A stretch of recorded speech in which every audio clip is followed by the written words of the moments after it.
Hello, everyone, and welcome back to Nonprofit Enthusiast Live. I'm your host, Lashina Williams, and so excited to be here and continue the conversation on maximizing your impact for Giving Tuesday. So we know Giving Tuesday is coming up next month. So our guests have been sharing different tips that you can use to improve getting your message out for Giving Tuesday, and for some also improve the opportunity to bringing more donations and support for your organization. So today I'm so excited to have Brandon Johnson back on with us. And I'm going to go ahead and welcome Brandon back up, and we'll get started diving into this month's topic. Hi, Brandon. Hello, how you doing? Good. Welcome back. So glad to have you back. I'm so glad to be back. I'm glad I said something last time that made you want me to bring back on the guest as a guest. Yes, you said a lot of things last time that definitely we wanted you back, especially because of the insight that you bring. So for those that it's the first time getting to know you, if you don't mind just sharing a little about how you entered the nonprofit or in supporting the nonprofit arena. Absolutely. So my name again, Brandon Johnson. I live in Orlando, Florida, and I serve as the Government Relations and Public Policy Manager for the Florida Nonprofit Alliance, a statewide organization looking at supporting and strengthening the nonprofit sector as a whole.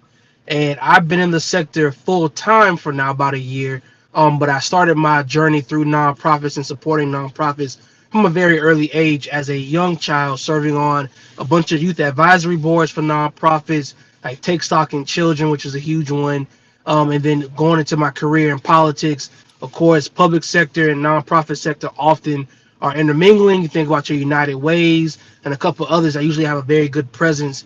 So I've been around the sector for a while, but now working full time and using some of my political expertise, now bring that to the nonprofit sector, now how to find those good public partnerships that make our success and our impact at a great level.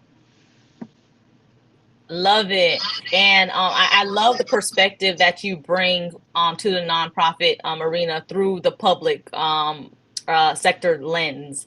So I'm glad to have you back on. I do want to just mention that we can hear you clearly, but your video is freezing. Um, Oh, but we can still hear you clearly. I don't know if you can tell on your okay. end. Um, just a no, but we can still hear you clearly. Okay. Okay. If you can't hear me, let me know and I can readjust. Okay, I'll let you know. Okay, so that's awesome. So let's talk about, can you just kind of give us, and I know you're with the Florida Nonprofit Alliance, any type of like what's the hot topics happening right now for nonprofit that impacts nonprofit organization that organizations should be aware of? Absolutely. Well, I'm sure everybody knows we're in the middle of an election season. We're coming down to the last couple weeks of it. Early voting has started here in Florida yesterday, and so that is the number one issue and topic of concern on different sides of the spectrum, no matter where you fall at. But here on the nonprofit side, our number one thing is looking at, are we using all of our resources to encourage people to go vote? Turning out the vote is a huge thing. Election protection, making sure there's no voter suppression, anything like that. But of course, everybody is now starting to turn their focus towards Giving Tuesday, because we know that starting pretty much after this election cycle, that is the next big topic. And Mm-hmm. historically, giving is unfortunately down. We know that funders are constraining their pockets. We know that individuals, because of inflation in the economy, don't have as much disposable income to give. And so everybody's kind of in this weird space of, what do we do next? What is our next messaging tip? Do we find ways to, instead of the traditional send out your text messages and Facebook posts, do we have events that are surrounded by Giving Tuesday? So it's a mix of both. I would say the number one thing right now is the election, but right after that is trying to figure out, as people are starting to come into their budget season, end of year reporting on grants, things that have been Mm-hmm. successful, things that need some tweaking. We're starting to get into those conversations as well. Awesome. Okay, so you're right, and just think so. Right after pretty much elections, what? it'll be the following week. So right Yep. after elections, we'll be getting into Giving Tuesday about 4 weeks afterwards. What are some things that nonprofit organizations can do? And it might be a little different because I imagine that right after the election, there's going to be a lot of election talk happening, and probably over the social media feeds and everywhere else where nonprofits typically will be speaking. Uh, Hmm. so, what are some ways that nonprofits can stand out, along with some things that they can do as they prepare for this year's Giving Tuesday? Well, the number one thing is don't be afraid to join the conversation. Like, I know a lot of nonprofits are timid and shy about joining in on election talk because a lot of our funding, we try to get grants from city government, county government, state government, federal government. But it's okay to join the conversation, because I think, especially for those who are in Florida, it's very important because we've had two very devastating hurricanes hit recently. And one Mm-hmm. thing that I was not aware of to this degree, there is not a lot of funding opportunities for nonprofit organizations outside of individual assistance for their either their clients or their staff. And so one thing that I would encourage people to talk about is the fact that if you have been impacted, or if you know of a nonprofit that's been impacted by this storm and they may be in some challenging times to rebuild, talk about that, right? Let's talk about the fact that, Mm-hmm. when the public sector fails or they fall short, it is the nonprofits that usually people go to fill in the blank. If you lose your home and all of your belongings, you're contacting your United Way, your food banks, your clothing shelters, all of these Mm-hmm. places that are technically nonprofits. And so imagine, right, Mm. a family of four that loses their home in a storm, or they're displaced for an X amount of time in a storm. They call their local food pantry, and their food pantry is devastated. And they don't have a government loan. They don't have a government grant because government grants are for for-profit entities because they expect you to pay that money Mm-hmm. back, and they only Yep. say that because you're for profit. So I think you have to be able to tell that story of, we have to continue to serve. I think about, like, in Orlando, we didn't get hit as bad with Hurricane Milton, but when Hurricane Milton hit, one of the number one resources that they mentioned was called United Way 211. United Way is a Mm-hmm. nonprofit. So now who is funding the nonprofit to stay in business and to Mm. stay in impact in disastrous times? And so I think for nonprofits, Mm-hmm. it's a very critical time to make sure that you're showing, we still show up to work. We still are, we may be personally impacted, but we're still calling out the clients. We're still giving out clothes and food and shelter. We're still, connecting resources.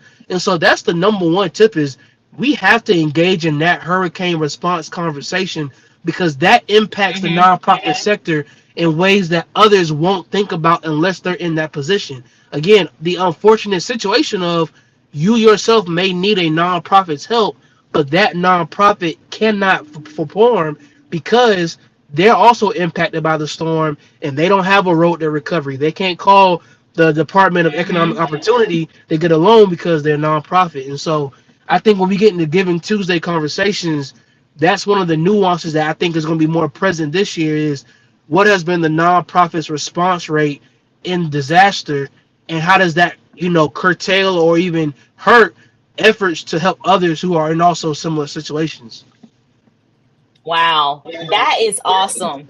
And just like, I just love the way you kind of connected one. Of course, we have Giving Tuesday coming up, but also the current challenges that we're facing as a community, and bringing light to those, and essentially reminding people that nonprofits are here and we're important, and to the community, to, Yep. especially during these times of needs, no matter what it may be.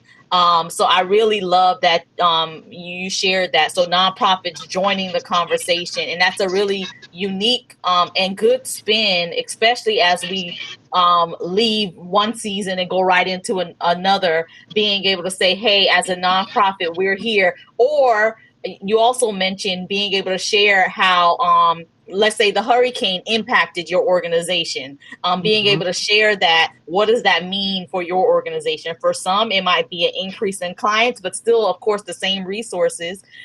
For other, they may have had experienced physical damage, or something of that sort. So I'm glad that you mentioned that and kind of really put that in perspective, especially as we talk about Giving Tuesday this year. It's not just like any other conversation. It's a little different, especially in this current season that we're in.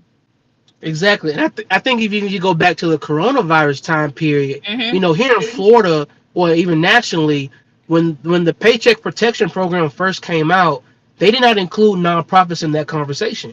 And Mm, so imagine going from 2020 to about 2022 for nonprofits who are not getting grant funding because everything is shut down.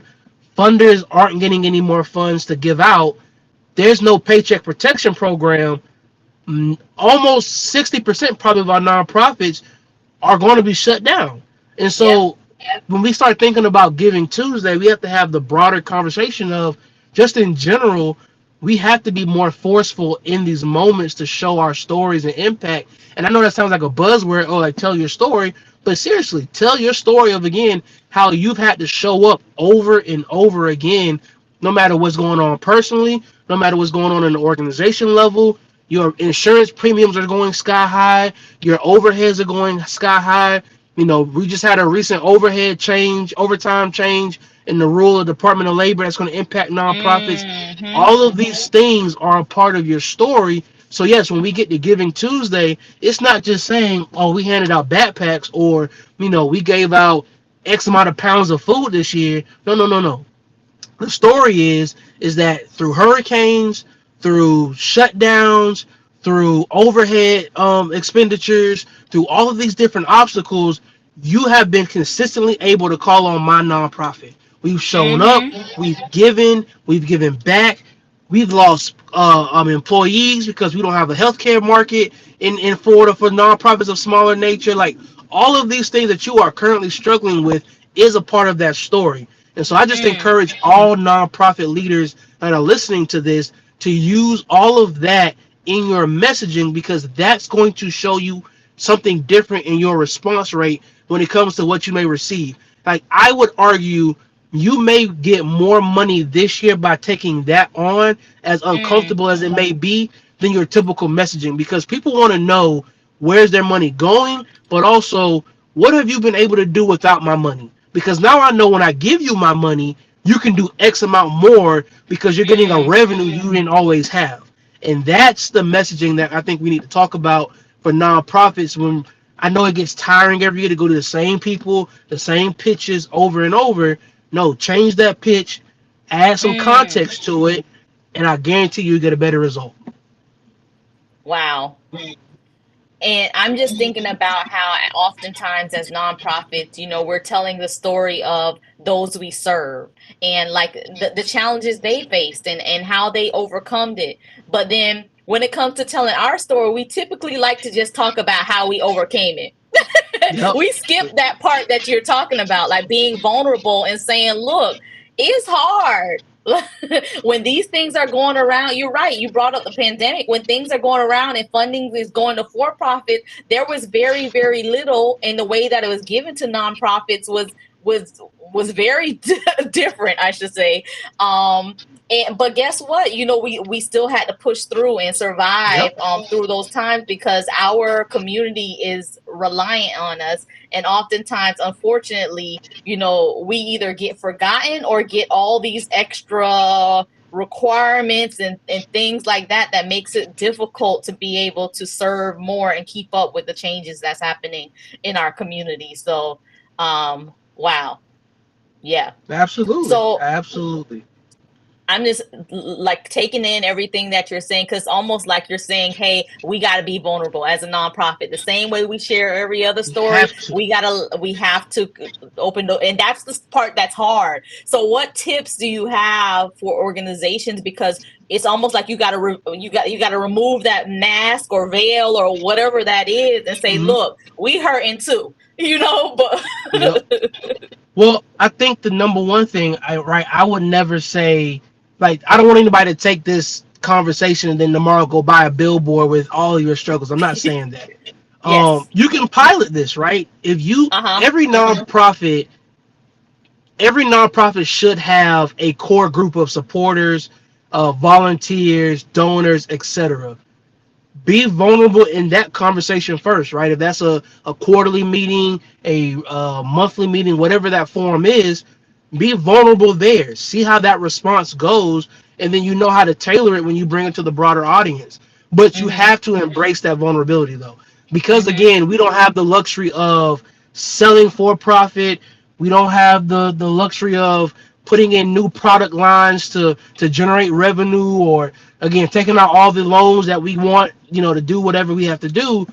You have to be honest and say this has been a down year. Like, yes, you Mhm. may have seen that we've done all this work, but behind closed doors, our CEOs are stressed, right? Like, Mhm. there is data to support 1/3 of CEOs in Florida are on their way out of the door. And they're Mm. doing that because it's hard to do business.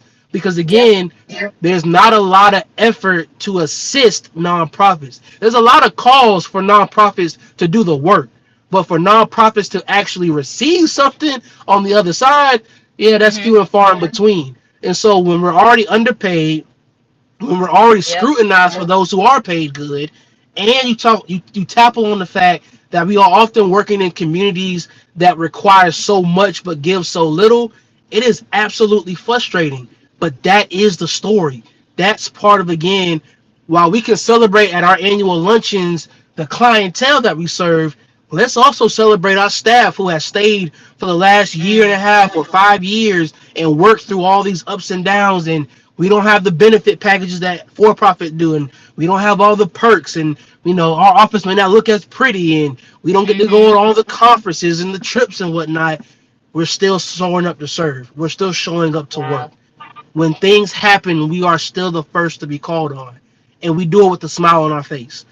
Mhm. That's how you change the conversation, and that's how you move the needle to get those who, again, whether that's right or wrong or indifferent, have different narratives about nonprofits. You tell them the truth. You tell Mhm. them the truth of what it is like to work in a nonprofit 9 to 5, not their small volunteer organizations where they can show up on Saturday mornings and give out things, and we thank God for those. But for those who work Mhm. 9 to 5, this is their full-time job. We have to be honest about sometimes it gets very hard. It gets tiring. Yep. And those are the conversations that I think, because Giving Tuesday has now been around for so long, Giving Tuesday almost kind of loses its impact to a certain degree. But I Mhm. think when we think about making that impact on a greater level, it's changing the conversation. And it's going to be uncomfortable in the beginning, but I think it's going to be more Mhm. fruitful in the end if we do that, especially this year going forward. Especially while we're about to have a new Wow. administration, some way, shape, or form, whether it's the old administration or a new, completely different administration. You have to find ways to change those conversations. Wow. Um, and I love that it's almost like because you're right. With Giving Tuesday, you can get in the pattern of doing the same thing every year. You know, Every same thing, different story. You might swap out the story that you're promoting this year or whichever. Yep. But I love like what you're sharing because it's time relevant. It's relevant to what we're currently going through and experiencing.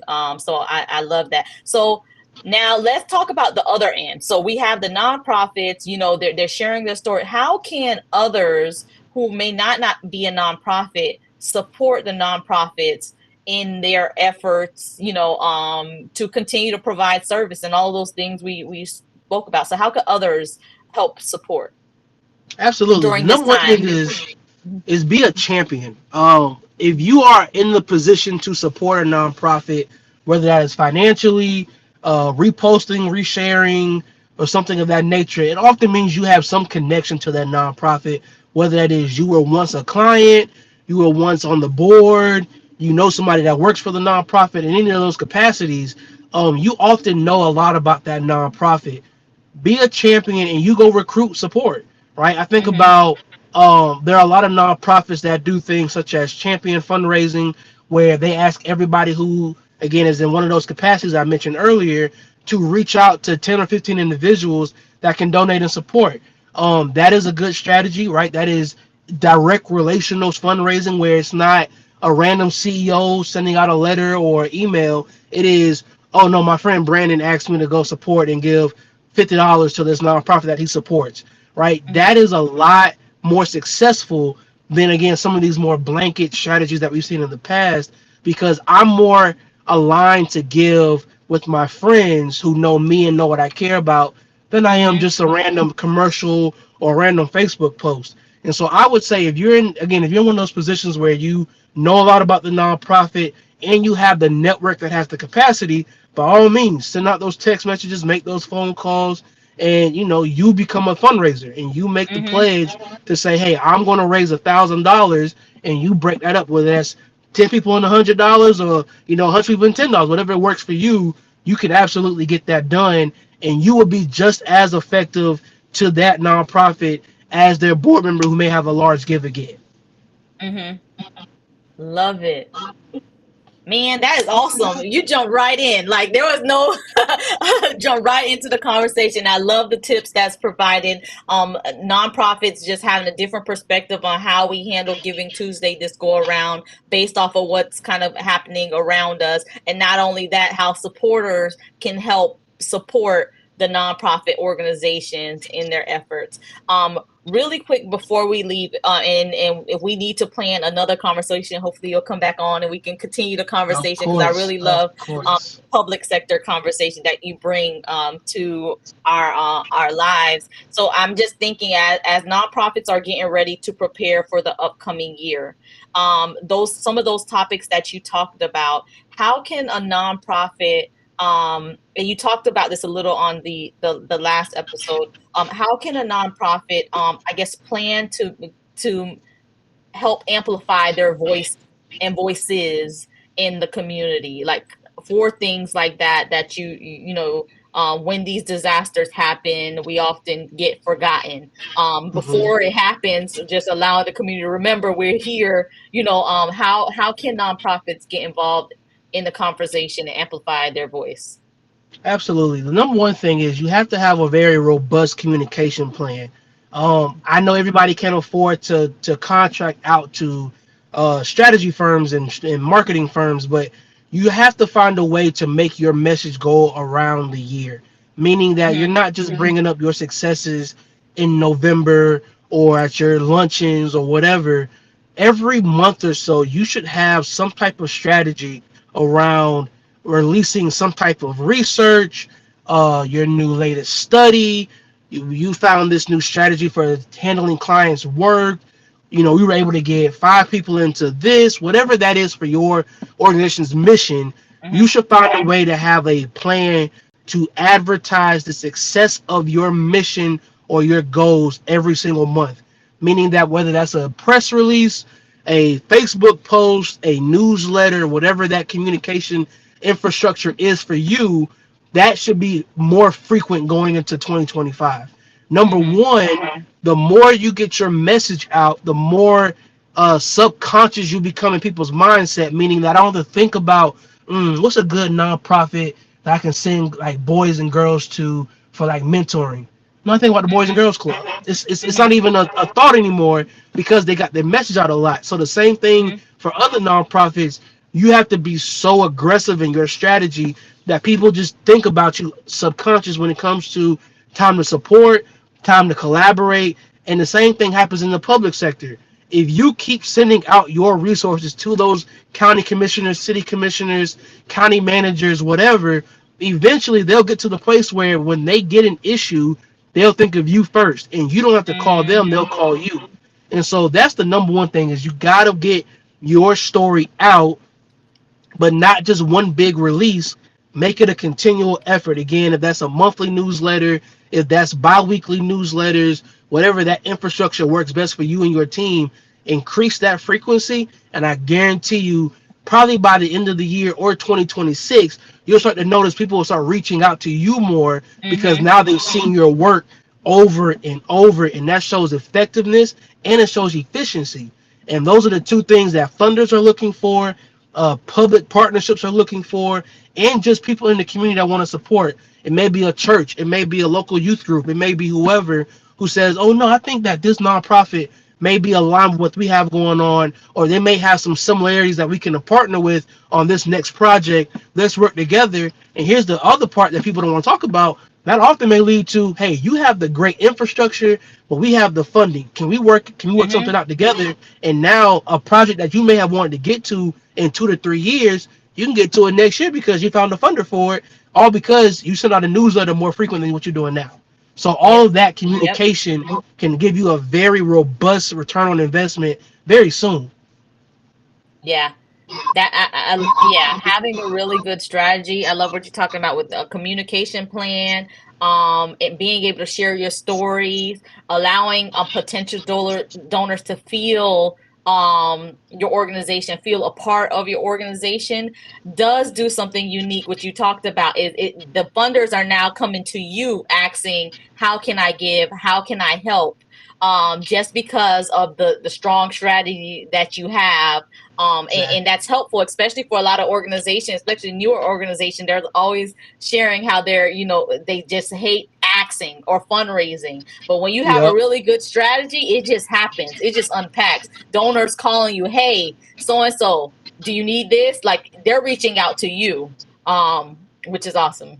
Here's the thing that I think people may not realize: donors also have goals and objectives, and they often Mm-hmm. have things that they need to accomplish. And so when we say that, "Oh, donors will call you," it's because donors have to use that money that they have, right? They can't just sit on that pot of money for too long. And so again, the more that you're able to show that you can do the work without their help, the more they're going to be willing to help, because they know that you can already do the work. Because again, if you have a endowment that is strictly for certain objectives, and one of your goals lines up with their objective, it's going to automatically make sense for them to come help. And so again, work your work until somebody else comes to Mm-hmm. assist.